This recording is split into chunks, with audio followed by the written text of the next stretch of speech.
So guys, tara samahan nyo ako maglinis ng motor. At lilinisan natin yung CVT na. Kasi medyo may dragging. Baka madumi na yun. So tara, samahan nyo ako. At dito guys, kung napapansin nyo, napakarumi ng Honda Click natin na si Kiki. Kaya nung nakahiga ako kanina, bigla ko naisip na marumi pala siya. Kaya lilinisin ko siya ngayon. Pero bago ko siya lilinisan guys, lilinisan ko muna tong CVT niya kasi may dragging na. So kailangan natin ng 8mm na socket wrench dyan guys. Para matanggal natin yung mga maliliit na tornilyo dyan sa may gilid-gilid niya. Pagkatapos matanggal guys, kuha lang ulit kayo ng 5mm na Allen wrench. Yan guys. Tapos baklasin na natin. Kaya kung makikita nyo dito guys, napakarumi na. After naman yan guys, tanggalin natin nung cover niya. Dito natin makikita kung marumi ba talaga. So ayan na nga guys, medyo marumi nga. Ilang buwan ko na rin hindi ito nalilinisan guys, si Kiki. Kaya ngayon napag-isip-isip ko na lilinisin ko yung CVT niya. At chinek ko na rin yung coolant niya guys, okay pa naman. Dito guys, meron akong DeWalt na impact wrench. Kailangan nyo talaga to guys pag babaklasin nyo to, kaysa yung mano-mano napakatagal tapos mahirap pa siyang baklasin. Napakagandang investment to guys, lalo na pag may mga motor kayo, mapapadali nyo yung mga gawain. Kaya kahit saan man kayo pumunta, pwede nyo tong dalhin guys. Kasi hindi naman kalakihan.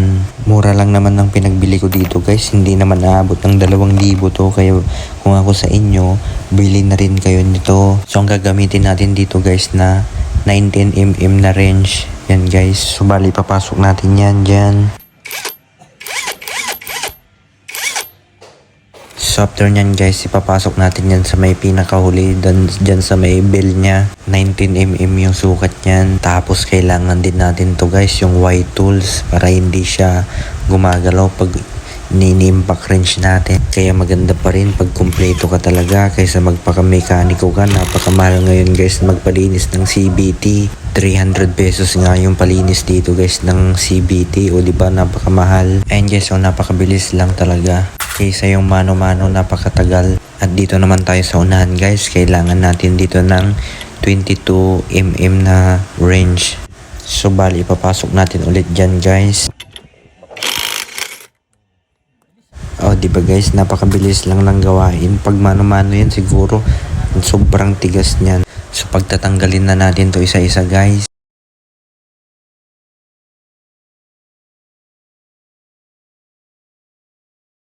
At dito guys, ipapakita ko sa inyo, napakarumi ng flyball ko. Ayan oh, ang daming itim-itim. Kaya yari ka sa akin ngayon, lilinisin kita ngayon. Ay napakaraming itim guys, nahulog. Pero bago ang lahat yan guys, nagluluto si mama ng paborito niyang bilo-bilo guys. Ipapamerienda daw niya sa mga nagtatrabaho dito. So ang gamit ko lang panlinis dito guys is degreaser. Pwede rin naman yung gasolina guys, pwede rin naman yun, pero mas maganda pa rin to. At kuha na rin kayo ng bottle guys na pwede nyong pang spray para hindi maubos agad yung degreaser, para hindi sayang. Tapos brush nyo lang yung mga maruruming parte. Kaya linis malala dito guys. Pero okay lang yan dahil ginagamit din naman natin eh. Ganon talaga ang buhay. Kailangan mong linisin para humaba ang buhay ng motor.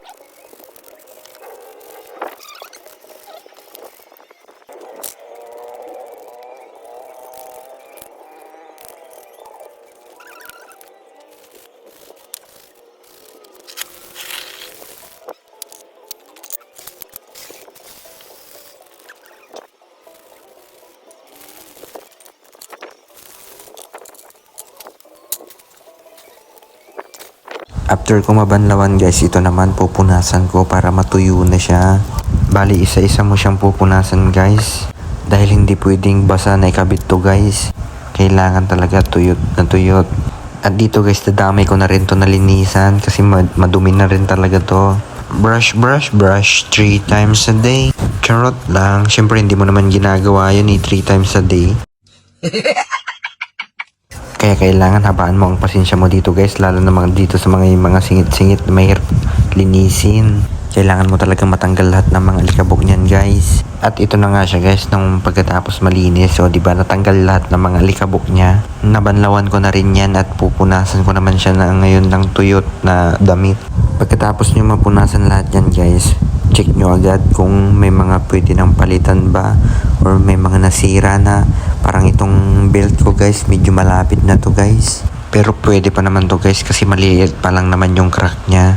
Parang itong flyball ko guys, kung makikita nyo, pudpud na, kaya kailangan na natin itong palitan. Kaya ibabalik na natin isa-isa itong mga to.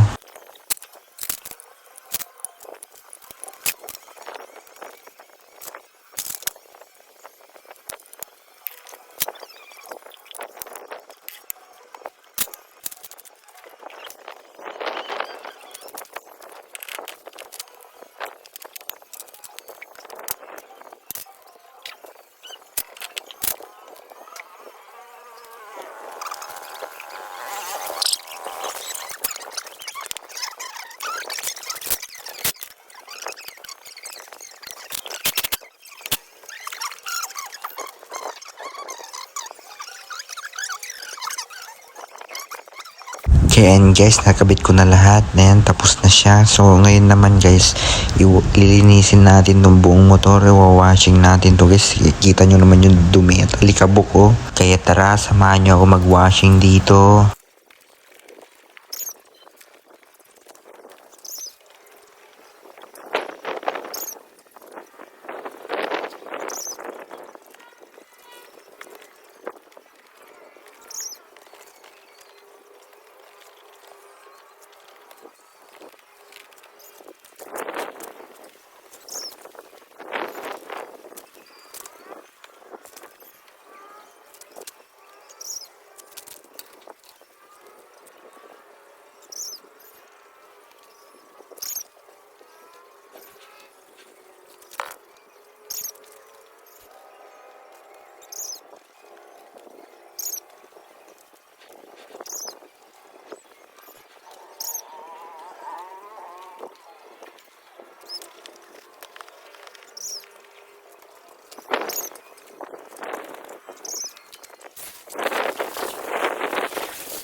So hanggang dito na lang muna yung video natin guys. Maraming salamat ulit sa panunood. Sa wala namang kwentang video ko. Sana hindi kayo magsawa sa manood sa mga wala akong kwentang video na naman. Wala pa naman kasi akong maisip na content guys.